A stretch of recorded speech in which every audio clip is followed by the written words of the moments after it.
बहुत समय पहले की बात है, किसी जंगल में एक खरगोश अपने परिवार के साथ रहता था। खरगोश जहां रहता था वहां आसपास बड़े जानवरों की संख्या ज्यादा थी।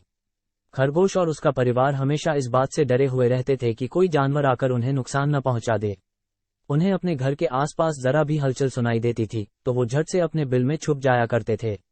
दूसरे जानवरों का डर उन पर इस कदर हावी था कि उनकी आहट भर सुनकर उनमें से कुछ खरगोशों की डर से मौत हो गई। ये सब देखकर खरगोश बड़ा परेशान रहता था। सभी खरगोश इकट्ठे होकर आत्महत्या करने के लिए नदी की ओर निकल गए।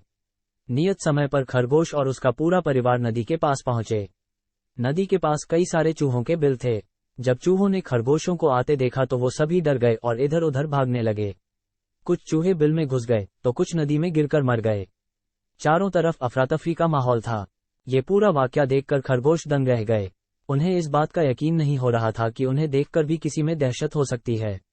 अब तक तो वो खुद को ही सबसे कमजोर प्राणी समझते थे और भगवान को दोष देते थे। अब खरगोशों की समझ में आ गया था कि भगवान ने दुनिया में अलग अलग खासियत के साथ जीव जंतु बनाए हैं। जो जैसा है उसे वैसे ही स्वीकार करना चाहिए। अगर किसी में कमी है तो उसमें कुछ गुण भी हैं। हर किसी में एक जैसे गुण नहीं हो सकते। ये समझने के बाद खरगोश और उसका परिवार घर वापस लौट गए। कहानी से सीख, प्रकृति ने सभी को शक्तिशाली बनाया है। बस फर्क इतना है कि सभी अलग अलग क्षेत्र में अव्वल होते हैं।